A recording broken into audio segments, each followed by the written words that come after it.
مخرج الاعلانات تميم يونس من حوالي 5 سنين كده نزل اغنيه اسمها سالمونيلا وقلبت الدنيا ساعتها، والكبير والصغير كان بيتكلم عليه. ولما سمعت الاغنيه وقتها عشان اشوف ايه الحكايه، لقيت كلماتها عباره عن وعود حلوه من شاب البيت في حاله انها وافقت انها تتجوزه، وانه هيحاول يبسطها بكل الاشكال.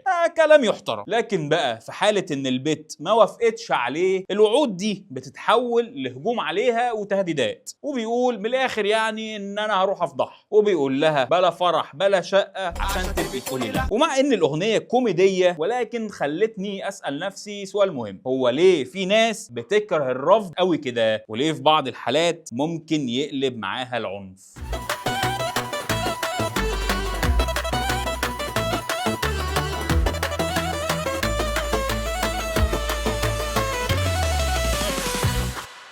قبل ما اوصل للاجابه كان لازم اعرف اجابه سؤال تاني الاول: هو ليه اساسا الرفض بيوجع بالشكل ده؟ دورت لحد ما لقيت تجربه اتعملت من دكاتره نفسيين اتنشرت في مجله ساينس العلميه. التجربه دي جابوا ناس وعملوا اشعه رنين على مخهم عشان يعرفوا ايه اللي بيحصل لما الواحد يتعرض للرفض. والغريب بقى اللي لقوه ان الاماكن اللي بيحصل لها نشاط في المخ مع الرفض هي الاماكن اللي بيحصل لها نشاط مع الالم الجسدي. يعني المخ تقريبا مش بيفرق بين كلمة الرفض اللي بتكسر قلبك وبين العلقة اللي بتكسر عظمك، الاتنين عنده شبه بعض. والأغرب إن التجربة دي كانت عبارة عن لعبة إلكترونية بسيطة جدا. ناس بترمي الكرة لبعض ومتبرمجين على إنهم ما يرضوش يرموها للي بتتعمل عليه التجربة. يعني المشكلة مش بتكون موجودة مع الرفض العاطفي بس، أو الرفض في الحاجات المهمة والكبيرة، لا، هي بتكون موجودة مع الرفض بكل أشكال، سواء رفض عاطفي أو رفض في تقديم الوظيفة أو رفض حتى من مشاركة الكلام واللعب. And for the first 10 minutes or so, everything is going great. You know, the toss the ball back and forth, and it's really like a fun computer game kind of setting. And after 10 minutes, suddenly you realize that the two other players only play between each other, and you're left out. Researchers and neuroscientists who look at this kind of brain would probably say this is a person in pain.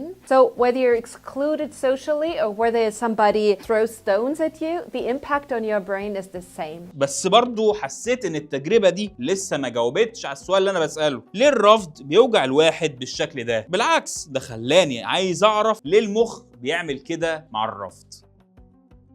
دورت تاني لحد ما لقيت دراسة بعنوان القبول والرفض الاجتماعي الحلو والمر، عاملها 2 أساتذة علم نفس اسمهم ديول وبوشمان. في الدراسة دي قالوا إن الإنسان البدائي أيام القبائل كان بيعتمد وجوده على القبيلة اللي هو عايش فيها، ولو القبيلة بتاعته رفضته وما بقاش جزء منها ده بيخلي حياته في خطر. وكانوا بيقولوا بالنص: ولأن أسلافنا تطوروا في مجموعات صغيرة فمن المرجح أن الرفض الاجتماعي كان يعني حكما بالإعدام. حتى بين الحضارات المبكرة مثل حضارة الإغريق كان ينظر إلى النفي والموت على أنهما عقوبتان متساويتان. ما أنت بقى ساعتها عايش في الصحراء، لو طلع عليك حيوان مفترس محدش هيدافع عنك، ولو عييت محدش هياخد باله منك. فالرفض كان بيساوي الموت. ومن ساعتها مخ الإنسان متبرمج على إن الرفض ده مؤشر خطر. بعد ما خلاص فهمت ان مخ الانسان مبرمج نفسه بنفس البرمجه اللي كان عليها من سنين طويله، وبسبب كده مش مفرق بين وجع الرفض والوجع الجسدي عشان هو كالعاده متخلف، فضل السؤال بتاع ليه في نسبه من الناس بتكون عنيفه مع الرفض. الموضوع ممكن يكبر عن كده لحد احيانا في ناس ممكن تقتل اللي رفضها. ولقيت دراسه تاني اسمها حساسيه الرفض. الاتنين تانيين بقى اسمهم فيلدمان وداوني، ودي دراسة عملوها على مجموعة طلبة، واكتشفوا ان الناس اللي كانوا من وهم صغيرين بيتعرضوا من اهلهم لرفض صريح زي الاساءة الجسدية مثلا، او رفض خفي زي الاهمال العاطفي، بيكون عندهم حساسية من الرفض، واللي بعد كده بتؤدي لسلوكيات مش طبيعية مع الرفض اللي بيتعرضوا له وهم كبار، او حتى لو حسوا بس انهم ممكن يترفضوا. يعني ما غلطش اللي قال ان الناس دي ما اتحبتش وهي صغيرة. وهنا ده خلينا افكر في فكره الحب المشروط اللي بنديه لعيالنا، والحاجات اللي الاطفال بتشوفها من الاهالي، والجمل اللي بتتقال زي لو عملت الحاجه الفلانيه بابا هيحبك، او لو عملت الحاجه العلانيه ماما هتزعل منك طول العمر، وغيرها بقى من الجمل والوعود اللي بتتقال للطفل الصغير اللي بيحس بسببها انه مش محبوب لذاته. لا، هو محبوب عشان بيعمل الصح او عشان بيسمع الكلام، وبيحس انه طول الوقت محتاج يقدم حاجة للأب والأم عشان يحبوه أو يتقبلوه، لأنه لو عمل حاجة غلط بيشوف إن حبهم وتقبلهم ليه مش بيكون موجود. وده بيعمل للأطفال حساسية من الرفض اللي بتعمل مشاكل كتير جدا في العلاقات بتاعتهم لما يكبروا زي ما قلنا من شوية. وهنا أنا ما بقولكش إنك ما تعاقبش الطفل على غلطاته، بالعكس أنت لازم تطبق مبدأ الثواب والعقاب في التربية، ولكن العقاب اللي بيتعرض له الطفل ما ينفعش يحس فيه إنه مرفوض أو مش محبوب، لا، هو يكون عارف ومدرك إنه يكون محبوب من أهله في جميع الأحوال، بس هو بيتعاقب دلوقتي علشان الغلطة اللي هو عملها بس. وعلى عكس بقى الأب والأم اللي احنا لسه متكلمين عليهم دول، في أب وأم تانيين بيعملوا العكس تماما، يدوا لعيالهم دلع بشكل مبالغ فيه. عارف الدلع المرق اللي بيقولوا عليه ده؟ أهو الأهالي دي اللي بتدلع عيالها الدلع المرق ده، الدلع اللي بيحسس الطفل إن مفيش منه اتنين في الدنيا دي كلها، وإنه أشطر وأحسن وأهم واحد موجود على كوكب الأرض باللي فيه، وبيعملوا ده في كل الأوقات مهما كان الطفل ده بيعمل إيه. ووقت ما الطفل بيعمل حاجة غلط بياخد نفس جرعة الدلع بالظبط عادي جدا، وبيتقال له حاجات بقى زي يغلط براحتك او انت مش غلطان، وبيشوف ابوه او امه بيدافعوا عنه بشراسه في مواقف هو غلطان فيها، وبيتقال قدامه انا ابني ما بيغلطش.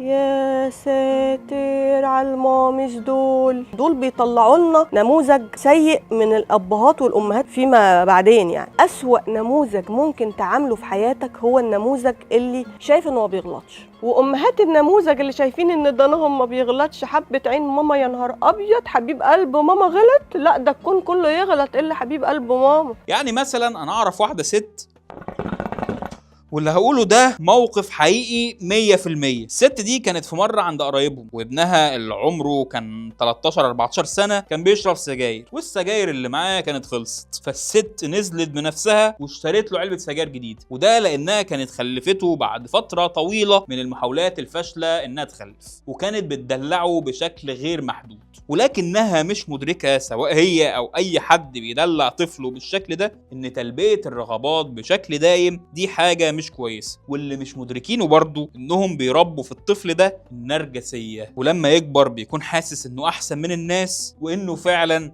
مفيش منه اتنين، وإن اللي بيعمله أيا كان هو إيه فهو مش غلط. والأهم إنه بيشوف كمان إنه المفروض يتحب من الناس كلها وإنهم لازم يتقبلوه، ولما بيتعرض للرفض بيشوف إن المشكلة في الناس اللي رفضته، ومش بيشوف الرفض على إنه حاجة طبيعية الإنسان بيتعرض ليها في الحياة، هو بيشوفها عبارة عن إهانة ليه ولشخصيته، لأن من هو صغير متأسس على إن الرفض زيه زي الشتيم، فبيتعامل معاه نفس معاملته مع حد بيهاجمه لشخصه أو بيهين. وهنا برضو بنشوف العنف اللي بيحصل مع الرفض.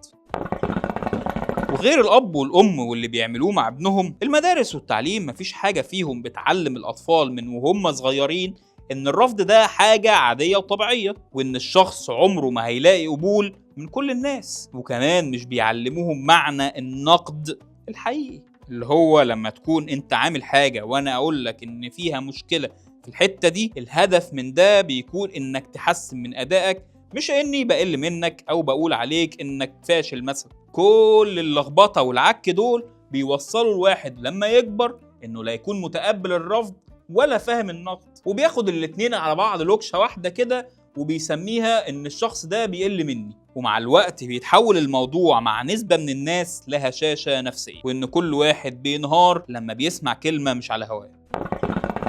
ومع الهشاشة النفسية اللي الناس بتوصل لها وشكهم في نفسهم انهم طول الوقت مش كفاية، بقوا يحاولوا يغطوا على الهشاشة النفسية دي بانهم يبنوا شخصية تانية وهمية عشان يواجهوا بيها المجتمع، شخصية تبان قدام الناس انها محبوبة ومرغوبة، سواء في الواقع بتأليف قصص مش حقيقية عن نفسه او عن طريق السوشيال ميديا اللي فيها ناس وصل بيهم الحال انهم يدفعوا فلوس ويشتروا متابعين او لايكات عشان الواحد منهم بس يبان انه محبوب من الكل.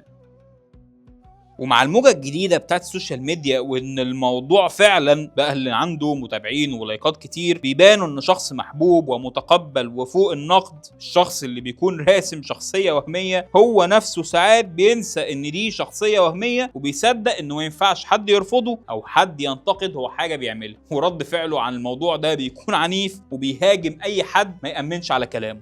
انت عندك كام فولور بقى؟ 17,000 ونص.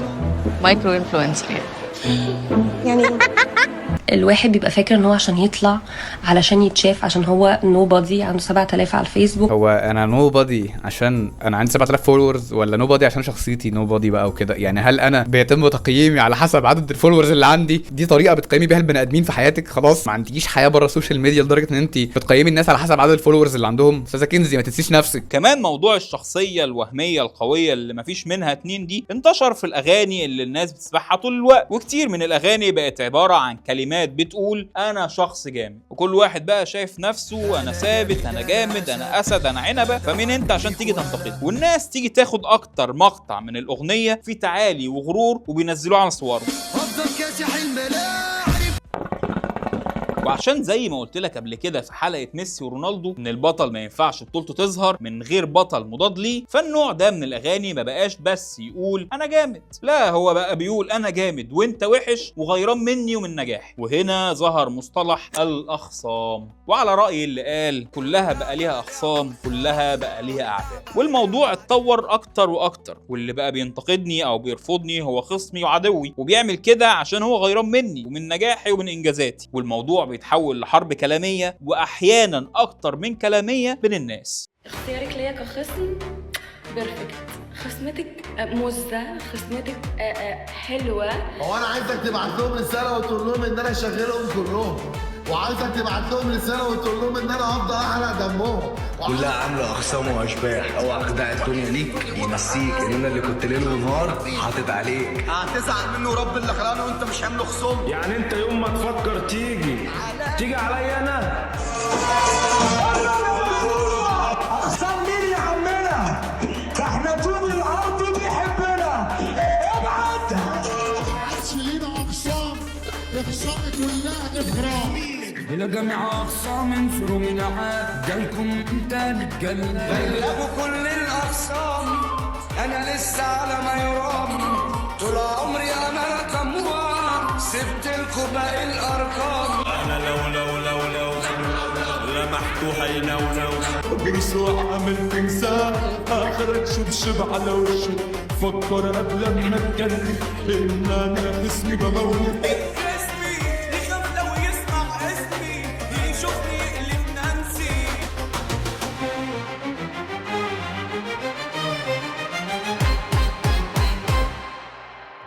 شايف الموضوع وصل لحد فين؟ بدل ما الرفض يتفهم على انه حق لكل واحد في انه يختار الانسب له، وبدل ما النقد ما يساعد الناس على التطور وانها توصل لنسخه احسن من كل حاجه، ساعتها المجتمع كله يتطور ويمشي لقدام، بقينا شبه ايام الجاهليه، وكل الناس مصغره دماغها وماشيين في سكه حرب غريبه وعنف غير مبرر. وكل ده عشان الواحد نسى في لحظه انه شخص عادي وعايز يكون شخص فوق كل الانتقادات، وعشان متصور ان النقد ده بيقل منه ومن شخصيته. وبمناسبة الناس اللي ناست اللي هي بانت شخصية وهمية وعايزة ان كل الناس تأمن على كلامها، أمن انت كمان، لايك، سبسكرايب، شير، الحاجات دي. بس انا مش شبههم، خلي بالك، انا بس بقول لك ايه عشان تاخد بالك لو انت نسيت ولا حاجه. فيلا بينا نكمل. طيب لو الواحد ما نساش وفضل عارف ان اللي هو عامله ده شخصيه وهميه، ساعتها بيلجأ لطرق تانية يدافع بيها عن نفسه من الرفض او النقد اللي ممكن يتوجه، منهم طريقه رمي اللوم على اي شخص حواليه. يعني يقول ان المشكله مش فيا، المشكله في شخص تاني وصلني للي انا فيه، من غير ما يحاول يصلح من نفسه. او يقول تمام انا عندي مشكله بس الناس التانية عندها مشكله برضه، اشمعنى انا اللي اصلح من نفسي عشان اتقبل؟ وناس تانية تبدا ترمي اللوم على الظروف مش الاشخاص، فتلاقي ناس تقول لك انا شغلي وحش عشان اصلا المجتمع حواليا في حاجات وحشه، او انا كنت مضغوط من حاجات تانية بسببها اثرت في شغلي او في اللي انا بعمله.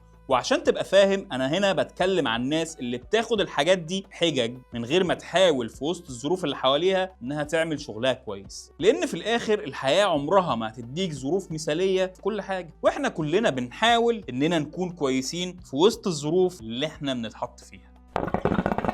في ناس بقى بتلجأ لطريقة تانية خالص أسوأ بكتير، وهي ان اللي هينتقدني او هيقول عليا كلمة هقطع لسانه. وبقى هنا بنشوف ده بشكل كبير في مجتمع الفن اللي هو اصلا حاجة قايمة على النقد عشان تتطور. يعني المفروض الدايرة الطبيعية للمنتج الفني ان يكون في صناع بتصنع العمل الفني ده، بعدين العمل الفني بيتعرض لعامة الناس، بعدين الناس بعد ما تتفرج بتقول رأيها، انا والله عجبني ده وما عجبنيش ده، وبعدها يجي النقاد ويتكلموا في فنيات العمل، ايه اللي اتعمل كويس وايه اللي ما اتعملش كويس، وبعدها الصناع يشوفوا آراء الناس والنقاد عشان لما يعملوا العمل اللي جاي يكملوا في الحاجات الكويسة ويبعدوا عن الحاجات اللي كان فيها مشاكل، وبالتالي العمل اللي جاي هيكون افضل من العمل اللي فات، والصناع دول يتطوروا والفن يتطور والحياة تتطور وتستمر الدايرة على كده. لكن بقى مع الاعتقاد دلوقتي ان النقد هدفه الشخص نفسه، الفنانين وصناع العمل بقوا يطلعوا يهاجموا النقاد ويهاجموا كمان الجمهور، وشايف انه كده بيدافع عن نفسه من الهجمات الشرسة اللي مقصود بيها شخصه ومش شغله، وهكذا برضو مع اي شغلانة تانية على فكرة. لكن انا اخترت الفن لانه حاجة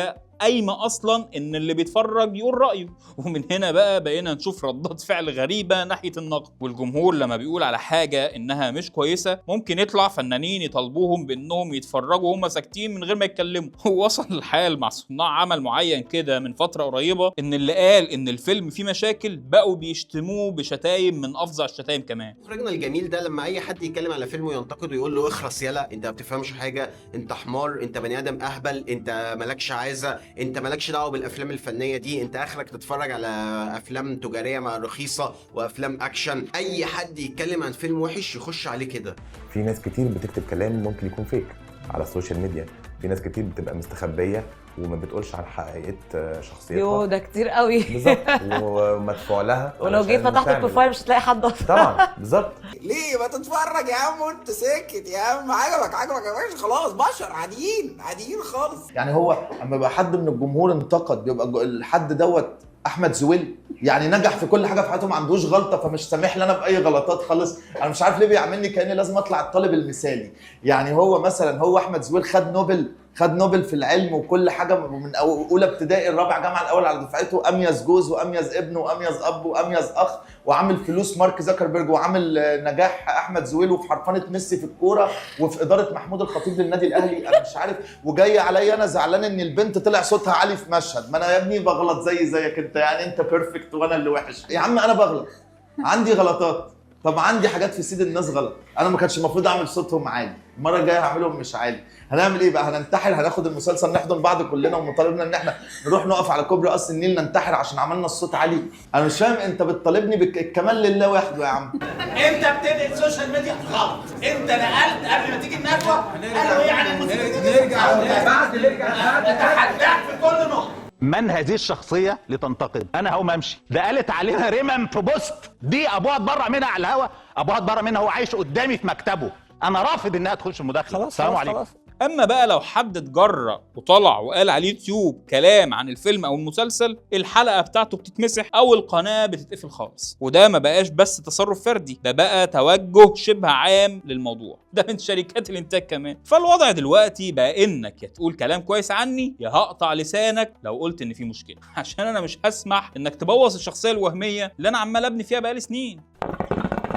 وعلشان احنا مجتمع مش بيرفض العنف، فالعنف بينتشر بسرعه كبيره جدا، واحيانا كمان في ناس تطلع وتبرر العنف ده. يعني احنا عندنا مقولات كتير جدا محفزه للعنف، واحيانا بتتقال مع التربيه للطفل الصغير، منها اللي بيطلب منه انه يكون عنيف، زي مثلا لما بيتقال له اللي يبص لك حط صباعك جوه عينه، او بتكون عباره عن تهديدات للطفل زي هكسر دماغك او هموتك. وكمان عندنا امثال شعبيه في حياتنا بتقول ان العنف شيء عادي، زي يكسر للبنت ضلع يطلع لها 24، او اللي تعرف ديته اقتله، وغيرها حاجات كتير بتأصل العنف في نفوس الناس من وهي صغيره. وعشان كده بنشوف العدوانيه الكبيره اللي بتحصل مع الرفض او النقد، وبنسمع الناس بتشتم بعض، بتضرب بعض، او حتى بتقتل بعض. اذا كنت قلت لهم ان انا هموت نفسي قالوا ان انا عايزه انتحر. احنا العرب غير، احنا لما بنحب حد بنقول له بموت فيك، لما بنيجي نضرب عيالنا بيقول له هكسر دماغك وهموتك. ما بيبقاش قصدنا كده بجد، بنقول كده مجازا. احنا كلنا محتاجين نتعلم من الاول ان كل واحد من حقه يختار المناسب لحياته ولمصالحه، وان الرفض اللي احنا بنتعرض له ده مش معناه اننا وحشين، لكن ببساطه مش مناسبين، واننا لما بنكون مش مناسبين ده شيء عادي، لان مفيش حد هيكون مناسب في كل حاجه. ونفهم ان النقد اللي بيتوجه لنا ده مش شتيمه، لكنه حاجه مفروض ان احنا اللي نهتم اننا نسمعها ونسعى وراها، عشان نعرف نحسن ونطور من نفسنا للاحسن. عارف بقى ايه اغرب نوع بيقابلني من الناس اللي بتكون عنيفة لما بتترفض؟ الرجالة اللي بتهاجم الستات لما الست بترفض انه يتحرش بيها، ويهاجمها ويشتمها ويقول لها ما انا لو كان فيا صفات كذا وكذا وكذا كنت وافقتي. دي ناس وصلت لمرحلة صعبة من البؤس لدرجة انها مش عايزة واحدة ترفض انه يتحرش بيها.